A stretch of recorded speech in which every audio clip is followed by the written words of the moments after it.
Hey guys, we're here at Stanley's Comikaze Expo 2015. So if you followed along with us, you know that we have a long history with Stanley's Comikaze Expo, all the way back before it was Stanley's Comikaze Expo. It was just Comikaze Expo. It's been a fun ride to watch them kind of grow. When they started out, first we really heard of them was that they came down to Frankenstein, down in City of Industry. They were there every weekend, every Wednesday, giving out free tickets, promoting the show, all this stuff long before there was a Comikaze Expo. Really having that grassroots effort of kind of bringing everybody together and really kind of creating a party atmosphere. In 2011 then, they had that first show. It was in the kind of bottom little area of the LA Convention Center, and it was really fun right off the bat. We knew there'd be good things to come from there, and here we are in 2015, and we followed along with lots of great things that have happened since then. So this weekend, Comikaze Expo is bigger than ever with more and more things to see, do, fully engaging you in a 3 full-day convention.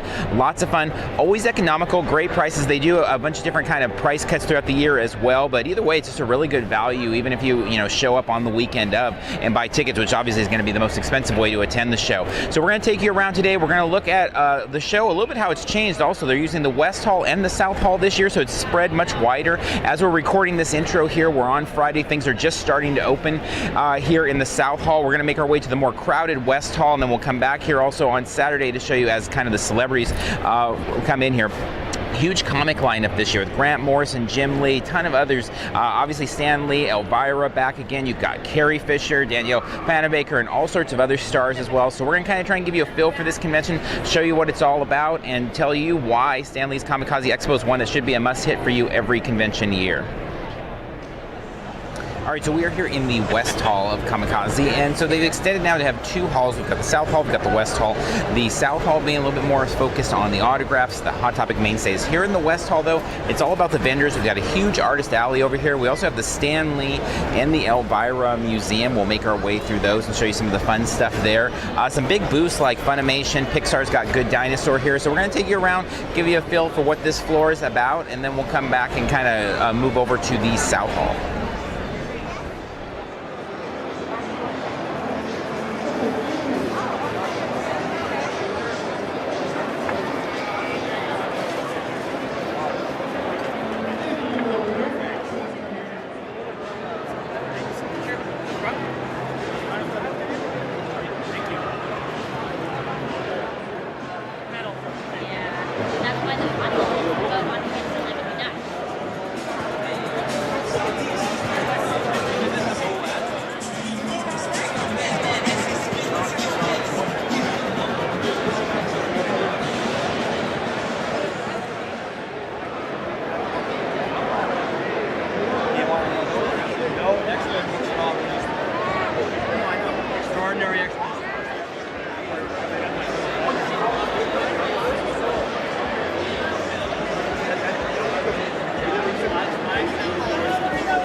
We will have more items tomorrow. We didn't get all of our shipments today, so come back tomorrow. We'll have tons more DVDs and Blu-rays for you guys to check out. Right now, we do have Dragon Ball Z Resurrection F. If you guys want to check out the latest movie, the Dragon Ball series, we do have Resurrection F for sale on Blu-ray and DVD combo pack right now.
It's Jackie Frost.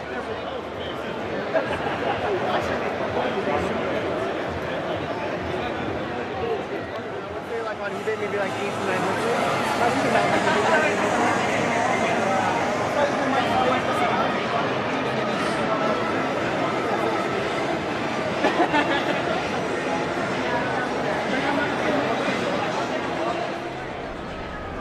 All right, moving over from the West Hall to the South Hall.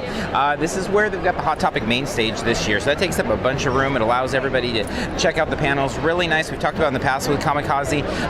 It's not great that there's not seating. Don't love that, but do love that it just takes over a giant room. So unlike a place like San Diego or WonderCon or pretty much any other con where you have to stand in line forever to get into a panel, here you can check out the major panels and there is tons of room there. So we'll show you a little bit of that stage. Also in here are all the big autograph signings. So you can find your Carrie Fisher, your Summer Glau, Manu Bennett, all of them in here, as well as a bunch of cosplayers and some other displays, celebrity cars, things like that. So let's take you for a spin around the South Hall.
Yeah, that's about it, right?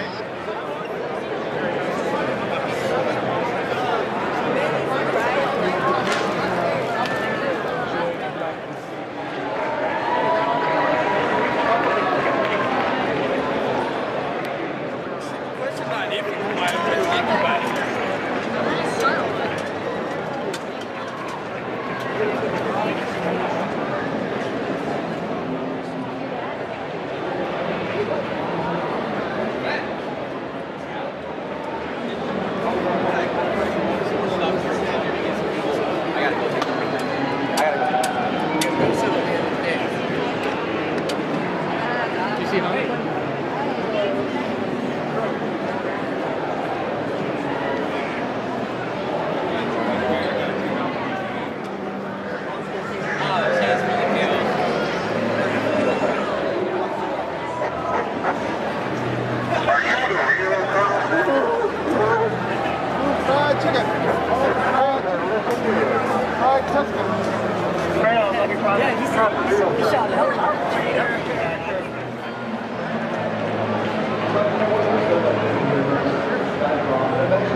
And the Avengers and all that, but we had like Bill Bixby and the Hulk, right? Did you watch?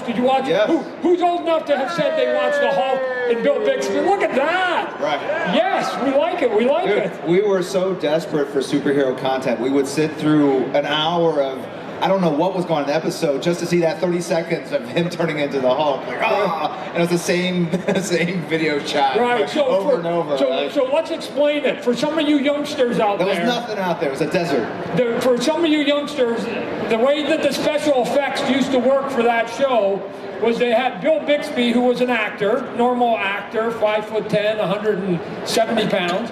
And then when he turned into the Hulk, they'd go get Lou Ferrigno, who was like a wrestler. They painted him green, and he came on the screen, and that was it. It was just a wrestler painted green, and we went for it. We went for the ride, Loved right? it. Loved it. 10 back like Ryan was. But he is a physical specimen. But more than that, Ryan has produced the movie. Tim Miller, you're going to talk about another Miller next year. It's going to be a 2 Miller comic book industry because Tim Miller is going to be on everybody's lips. He directed Deadpool. He is phenomenal. The guys who wrote the movie, Rhett Reese and Paul Wernick, are geniuses. It is unheard of to have one screenplay survive 7 years. And there was never any other writers brought in because their screenplay was that good, which is why the creative people championed it. And finally, there was this one guy, I won't say his name, but he was the head of Fox, and he was the guy that was not letting Deadpool get made. And he was smitten, and they removed him from Fox. And we should all rejoice every day that, I can't say his name, is gone. Because that's why then they got sensible people who said, hey, you know what, Deadpool has a lot of fans. And I'm like, what have we been telling you for a decade? So, now I think you guys are going to really enjoy it. And it's going to open the door for a lot more stuff that you like. And that's all that I can say. All right, we're wrapping up here at Comikaze Expo 2015 with our Under the Con. This is the first time you watch Under the Cons, where we're going underneath the hood of the convention, talk about some of the things we picked up, and just kind of wrap up the show and see what we thought about it. So, had a great time. A little weird with the kind of separation of the halls as the weekend proceeded. It just, that separation, the amount of space in between them was a little tough to kind of, plan things out with it being so crowded. I mean, it's a walk as it is, but then when you add all the foot traffic that there was on top of that, cosplay, photography, all that, kind of an odd thing. That being said, it was a lot of fun, whether you're in the south, the west, or just out in the front lobby area with all the cosplay photos and things like that. So had a really good time. Haven't left Comikaze Expo ever not having had a good time and not wishing that there was more. Would love to see them extend and have like a one-day expo somewhere thrown out there in February or March, something like that. That being said, we're happy for what we get and had a really good time. So let's take a look at some of the things we picked up. So first off, some of the exclusives here from the Stan Lee Collectibles booth, as well as Hot Topic. They had some of these Funko Pops. We are not big pop collectors, but all three of these are really cool. Stan Lee, it's always tough to resist him in the pop form. And then U.S. Agent, such an obscure and fun kind of D-list way of looking at Captain America, and so fun. We picked those up. They had really big lines early on in the con, but we were able to just pick them up by kind of waiting things out. So it wasn't anything like a San Diego situation where it was all out. The con really for us was all about kind of the new stuff. We picked up a lot of new toys, really good prices. DC Collectibles picked up a couple of the Flash and Arrow here, but just in general, DC collectible figures more than not at $15 rather than the $20. So the market's kind of lower in there. In general, the floor was so stacked with kind of the new Marvel Legends, DC Collectibles, Star Wars, Hasbro stuff, so packed with all of that that really what it led to is a lot of competitiveness on the price and a lot of lower prices there. Picked up a Force Awaken, the Guavian Enforcer there. We've not really seen him anywhere. Picked him up for $25. Carmel picked up a BB-8 purse from Loungefly. This was $50. Very cool. Not many of those on the floor, but the ones we found were there. Marvel Legends, out of the box, $10 each. These are relatively new ones. And then we picked up a bunch from the Build-A-Figure wave here recently. We actually had a couple pieces, but we built the entire Hulkbuster there. And so a lot of fun there. Didn't pay more than $19, $20 for any of the Marvel Legends, which is a really good price, and was happy with that. One thing interesting, we didn't pick up any comics. There was a lot of great comic vendors there, but they were all kind of separated and spread out all over, which kind of made it hard to, I like to do a lot of comparison shopping there when it comes to comics, and so it's kind of nice when they're all in a general kind of area and you can kind of compare and contrast prices and look at a bunch of them at once. Here it was interesting, as Sunday came, we really wanted to hit them pretty hard and check a bunch of the booths, but they were so spread out, we ended up not really buying any comics. That being said, there was a good selection there, in particular in Bronze Age and those dollar bins and stuff. So fun stuff there. We're going to go into much more detail on our podcast. So if you head over to iTunes or Stitcher, you can find more. If you look up Parks and Cons, we'll have a full podcast where we go in depth, much more conversation, about an hour of all of our Comikaze talk. So good times. Can't wait for 2016. We'll go ahead and wrap up here. And until next time, we'll see you in line somewhere.